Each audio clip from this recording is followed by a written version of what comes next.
Hey there guys, it's Metro and welcome to a new series, sort of an offshoot of the previous series. The original goal of that series was to do kind of interesting situational keys. That's still going to happen probably if we find any more interesting situational keys, but it kind of just evolved into doing general guides on each dungeon. Wasn't satisfied with that, so instead I think I could offer a lot more information from the pure pugging perspective. Like I said in the last video, if you really need information on King's Rest, there's probably better people out there who have a better understanding of some of these dungeons. I do a lot of dungeons, but I really only do certain dungeons the most frequently. So instead, what I think would be better would be, as I feel like I'm one of the only people who's like actually pugging frequently, especially from the Bloody Cave role, I would give my my overview of things that could go wrong, things that I could do better, things that I intend to do but pugs cause problems for, things that you might see like general trends when pugging. This person, you know, these types of classes or these types of players, they all want to do this way, etc. And kind of explain like more like a detailed guide for a very specific part of a dungeon. Something that I think, you know, maybe has a big impact on, especially when you're pugging. And the big thing about pugging is, like I said, you don't really have any control over these people. They're going to do what they want to do, oftentimes without any communication whatsoever. And they might even blame you for something. So we're going to hopefully get right into that with this one. I think this is a great example, a great place to start. But if you have any questions or any comments, anything you want to see, let me know. If you want to see my perspective on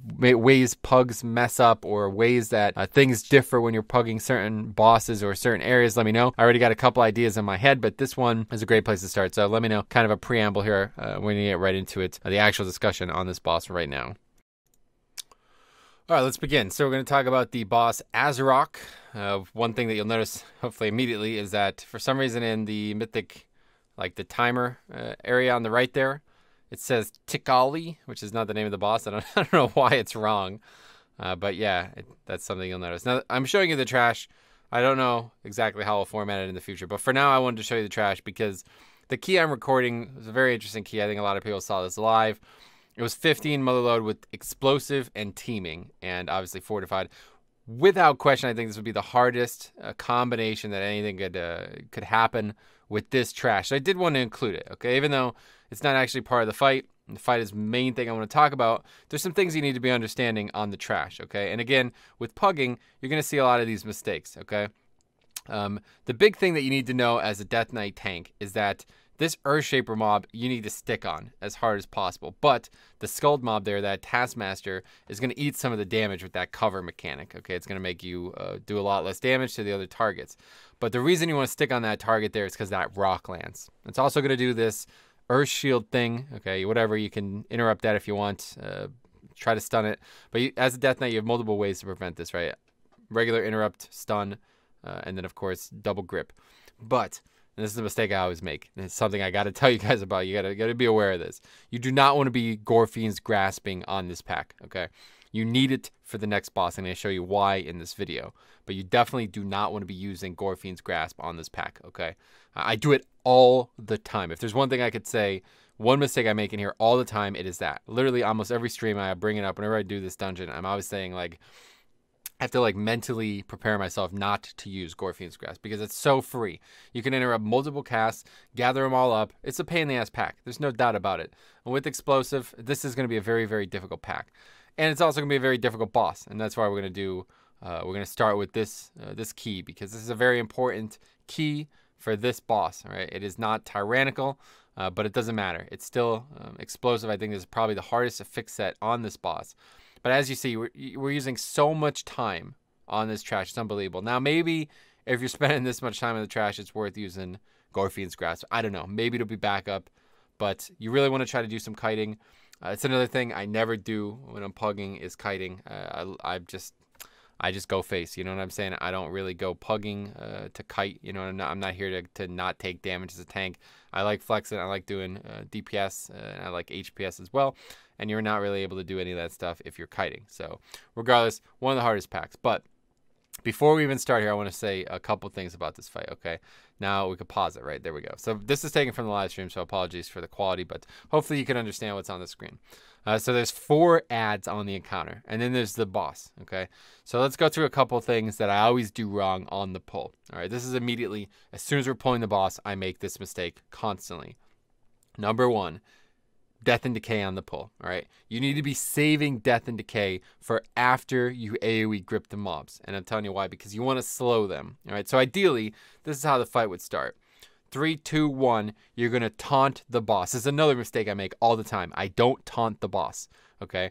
And if you don't taunt the boss, somebody's going to pull threat off you because you're going to be out there dealing with stuff that people are not going to be caring about. They're damage dealers in a pug. They don't care. They're going to be bursting the boss. They literally are probably going to ignore the ads.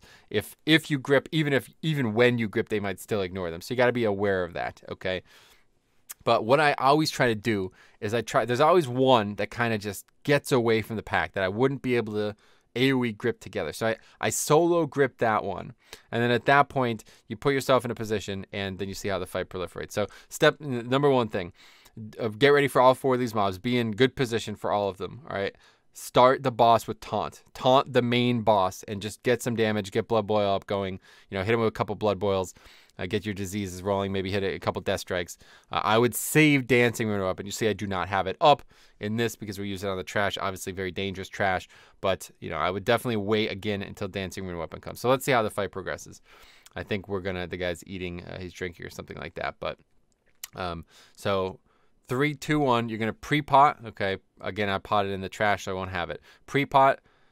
Don't throw D&D down like I do there. Again, immediate mistake. And then taunt the boss, okay? Now, at this point, this is where the fight begins, okay? Now, with Explosive, as you see, Explosive Orbs are already spawning. This is going to complicate the encounter to no end, okay? This is a very, very, very tough week because of Explosive. And as you see, there's somebody, I don't even know who that is. Is that a rogue? That's Tokes? Is that Tokes over there? That's Tokes over there, running around in circles behind the boss. That's not what I would recommend. If you're playing a damage dealer, please do not do this. Try to keep all the ads in one area. The closer they are, they're easier to die. But this is a very important part of the fight here, okay? Besides the Explosive Orb, Tectonic Smash is coming, okay? Now, we talked about this, actually, somebody actually commented on a previous video about this damage dealer who was freaking out because he kept getting hit by Tectonic Smash, okay? So I'm going to tell you about how this mechanic works. It's a frontal cone, and it does a stun, okay? It's a very large cone, but you can outrange it. If you're a ranged damage dealer, there is a way to be as maximum distance from it as possible. You will not get stunned regardless of what direction it's facing. But ideally, you would think it falls on the tank to deal with this. Don't face it towards the damage dealers. That's what you would think, right? But I'm going to show you why you can't do that, okay? So here we go. There, and you see immediately one is not gripped in. So because the Tokes or one of the damage dealers, let's not worry about who. One of the damage dealers was on one side, the other damage dealer was on the other side. The ads are going in 2 completely separate directions. I cannot AoE grip all of them. So we've already failed multiple ways. I'm talking about multiple fails right here. I D&D'd on the pull. So now there's no D&D for these mobs. So you're going to see what happens. And we don't have everything in position for the AoE grip. So now we've wasted globals, wasted a ton of DPS and effort on my part. There we go. I grip it in. Now you see Explosive Orbs are coming. But again, I have no slow. So watch what happens here. So the mobs all just start running away. You know what I mean? They're running away. Luckily, they're all going in one direction still. And there we go. This is when the fight actually starts to matter, okay? So this Resonant Quake mechanic, this is going to happen pretty frequently with these ads, but it's only really dangerous out of the gate because there's going to be 4 ads, all right? So this is a giant AoE. It's about the size... Let's see if I could kind of draw like a line here. It's kind of about the size of this yellow area here. So if they're in the dead center like they are here, the entire yellow and black area here, that's where you're going to be taking damage. But so Blood DK with Bone Storm, this is completely trivial. Okay, so again, you want to have everything up at this point.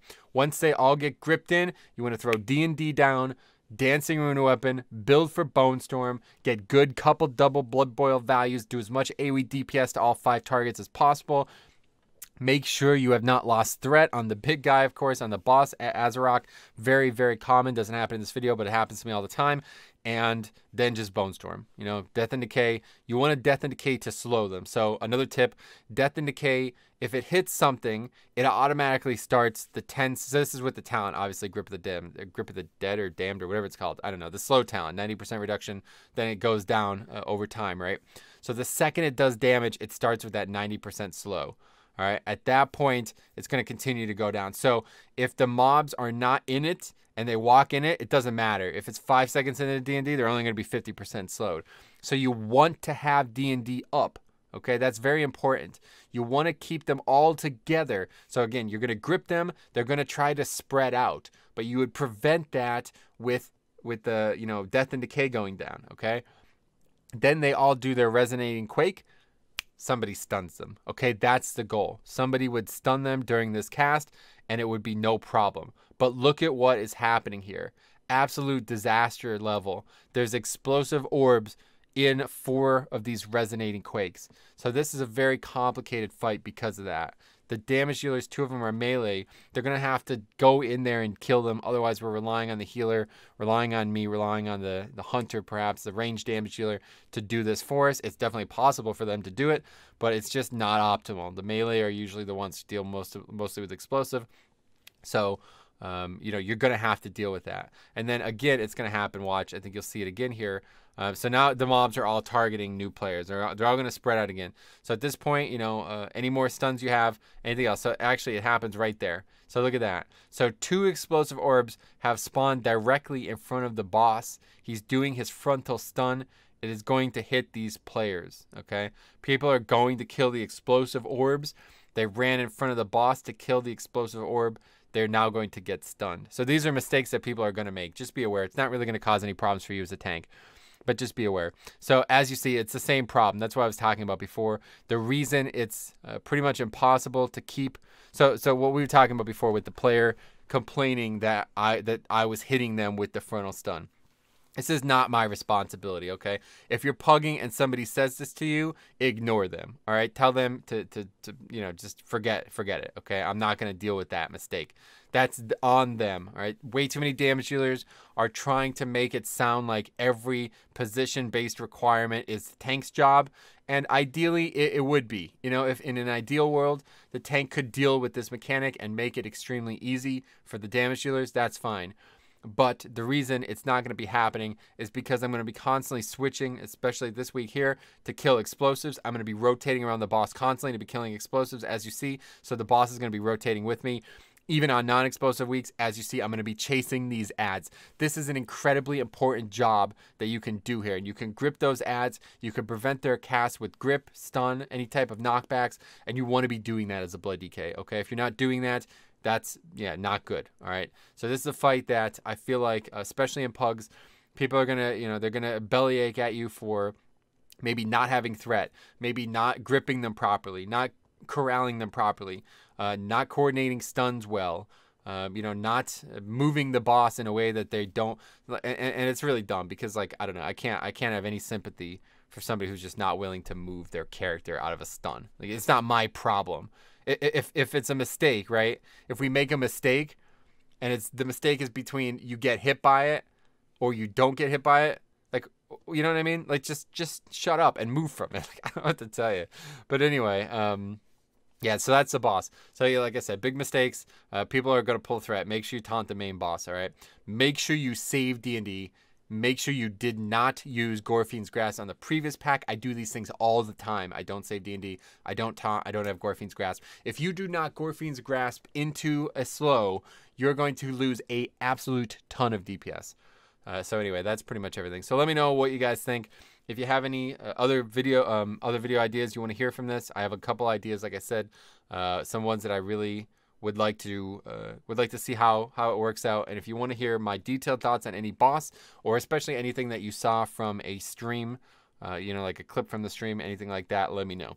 But thanks for watching. Good luck on Azerokk, not Takali in the future. Motherlode's not a bad dungeon, but you know, if you know these things, it should make this boss especially considerably easier. So thanks for watching. We'll see you guys in the next one.